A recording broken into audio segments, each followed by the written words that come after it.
Everybody, welcome back to the channel. Today I want to read out loud my CommonApp essay from I think 5 years ago now. If you don't know who I am, my name is Naman. I'm a first year medical student at Washington University. I've been editing essays for the last 5 years, give or take, on and off, and I've been really passionate about writing and editing essays. And I made this channel because I want to share as much advice as possible and share as much details as possible about my own application, my own essays, what worked, what didn't, positives and negatives, and kind of a whole breakdown just so that you'll be able to write your essays as efficiently and as effectively as possible. If you want essay editing from me, there's a link in the description down below, and let's just get started. So I'm just going to read out loud. I chose this prompt over here. The lessons we take from obstacles we encounter can be fundamental to later success. Recount a time when you faced a challenge, setback, or failure. How did it affect you? And what did you learn from the experience? So this is basically an essay prompt that's saying, what is the lesson that you took from a failure or a setback or an obstacle that you faced? And ultimately, it's just a story about growth that you had from that experience. So in this essay, I share an experience that I had with teaching a middle school debate club as a high school student, and kind of the difficulties I had dealing with teaching such a large group of people. So here it goes. 1, 2, 3, eyes on me, I shouted. Tommy focused intently on his Pokemon cards. Vikas jumped up and down asserting strawberry ice cream is the best. Margaret yammered about a recent shopping spree. No eyes on me. As the new coach of a middle school debate club, I had been eager to share vital leadership skills with young minds over summer break. Before the first meeting, I had dutifully prepared comprehensive lesson notes. Then I strutted into the auditorium, expecting to inspire. Instead, I was greeted with apathy, punctuated by random shouting and a near fist fight between students. Barely 20 minutes in, I realized that my mission of imbuing younger students with a profound fascination for debate would be more challenging than anticipated. Still, I pushed on doggedly until, from the back of the auditorium, Vikas shouted, "Dude, can we please just talk? It's summer break." Sigh. In teaching debate to over 70 students for 3 years in high school, I had never had such a reaction. On weekends, I'd run sessions and late night Skype meetings. Directing my team's emotional and intellectual energy had become welcome aspects of weekly far-flung tournaments. Through debate, I had cultivated my identity. How could my students not share my passion? They just wanted to talk, but I hushed them repeatedly to teach new concepts. That night, I Googled more teaching strategies and prepared a new mini syllabus. At the next meeting, I conducted drills. To improve enunciation, I presented a passage for students to reiterate with pencils in their mouths. To heighten listening skills, I read the names of playing cards which they'd repeat. I rewarded successful students with candy. The results? Hyper kids on sugar rush, bent cards, and pencil fights. Though I was frustrated that my meticulous planning seemed wasted on these students, something occurred to me. Maybe the meticulous planning was the problem. Maybe my acting like a drill sergeant was demotivating the students. I had expected these kids, with no prior exposure to debate, to meet me halfway without me winning them over first. If they weren't interested, could it be because I hadn't been sufficiently interesting? I came to the next meeting without a lesson plan. Whereas I'd always stood facing the whiteboard writing out the agenda, today I sat facing the students, striking small talk about their vacation plans. Within 5 minutes, Tommy's hand shot up. I saw something on the news about California wildfires. You know anything about that? I just read an article about it, I replied, twiddling an unused whiteboard marker. It burned for an entire week, and officials used over 500 fire trucks to put it out. Tommy, now wide-eyed, had a follow-up question. Even the troublemakers in the back looked up, suddenly interested. More students weighed in, and soon a class discussion flashed like the wildfires themselves, burning on for a full hour. Elated, I knew I had a viable format. Each week, students would choose topics, and I would moderate. We informally debated pollution in India, effects of video games, Brexit, and more. Although the evolving club differed from my vision, the spontaneous, passionate debates I'd envisioned were the same. Instead of a one-way monologue, the classroom became a large conversation encompassing many ideas. As my students learned from one another about the world, I learned from them about teaching. Originally, I imposed my rigid structure instead of encouraging the students to voice their own opinions.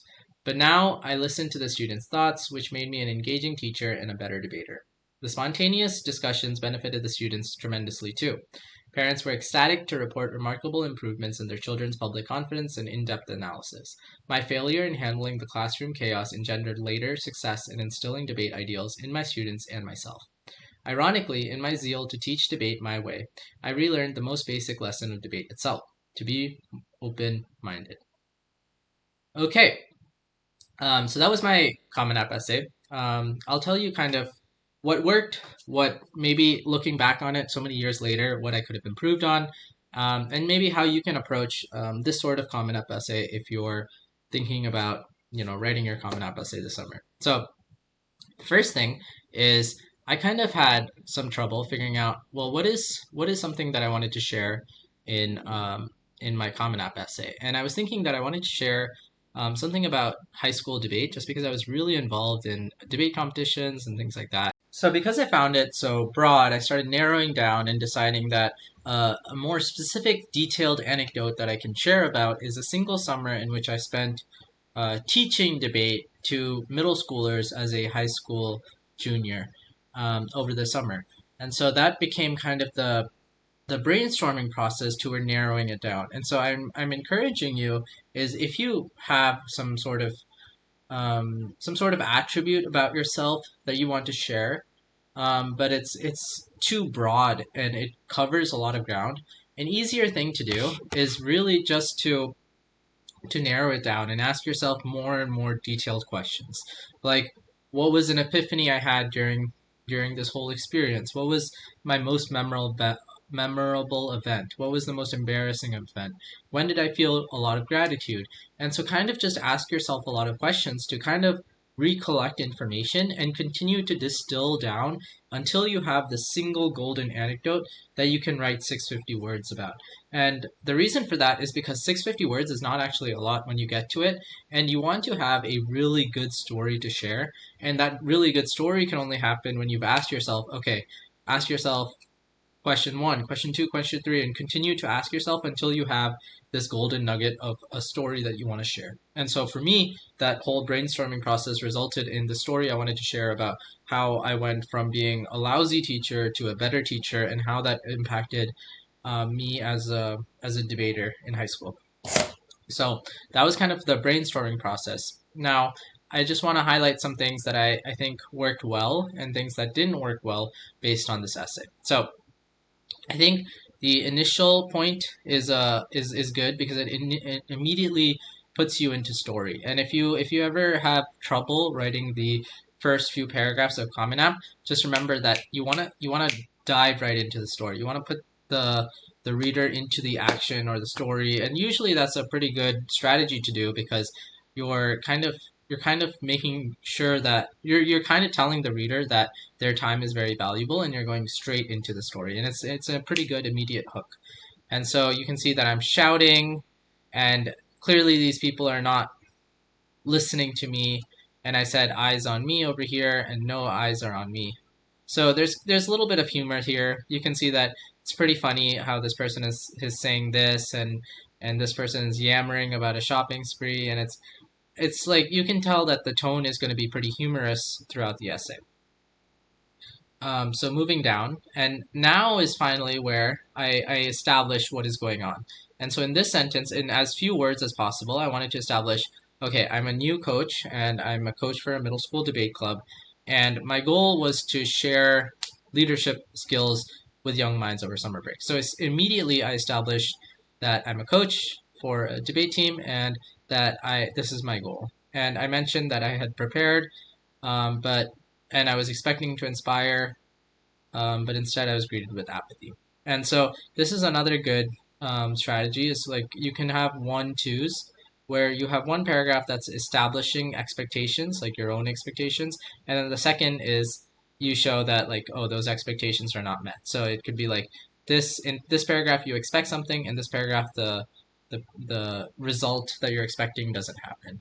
And so you can immediately see instead I was greeted with apathy, and one of the characters I mentioned before was complaining, and now I'm complaining because I'm saying I really wanted to do this, this is kind of establishing my passion for debate that I wanted to include in there, but include it into the narrative. And then I mentioned that I tried again, and this is kind of where you think like, okay, this is where the success is going to happen because I'm trying new strategies, I'm trying drills, and then I ask the results, and the results are not what I wanted. They're hyper kids on sugar rush, bed cards, and pencil fights. So again, it's pretty humorous. I'm expecting something over here, and that result doesn't happen. And now you can see that I'm pretty frustrated because this is the peak. I tried two different strategies and they're not working. And finally, this is probably like kind of the thesis statement, the epiphany moment that I was looking for, which is that if they weren't interested, could it be because I hadn't been sufficiently interesting? Um, so now I mentioned that I come without a lesson plan, and it kind of feels like I'm giving up. But fortunately, there's this moment of epiphany where I strike small talk, and then there's somebody who mentions something, and we kind of have this informal discussion, and people start weighing in. And so now you can kind of see this is the transformation, the result, where finally I see that there's a new strategy we can use, which is we can have, instead of a one-way monologue where I'm the only one talking, we can have a large conversation encompassing many ideas. And so ultimately, you see what the thesis of this essay was. And the thesis is my journey, my process of becoming more open-minded as a teacher and realizing that it wasn't just me who wanted to teach, but also that everybody had a process, had a thing to teach to others, especially in something like debate where you're encouraging open communication. And so now I'm saying that, not only are the students improving with public confidence and analysis, but it's also that I'm improving as a debater. And ultimately, this was the conclusion that I became more open-minded as a result. And so that's kind of what I think was the structure of the essay that I was going for. Now, things that 5, 6 years later that I'm looking back on that could have been improved after having edited so many essays is I would tell myself, that sometimes I think that we can add a little bit more of the story. So like sometimes it feels like there is a lot of description of things rather than adding to the story or maybe making these people or maybe adding some more dynamic characters and something like that. But in general, I think this essay accomplishes what it was seeking out to do, which is establish a story of growth as a result of challenges that I was facing. So that's basically my Common App essay. I just wanted to share that with you. If you have any questions, please leave it in the comments. I'm really happy to answer any questions. I hope this helps you with writing your Common App essay. It's just an example. There's tons of examples out there. And I hope you have a really great day. Thanks for watching this video and see you in the next one. Bye, everybody.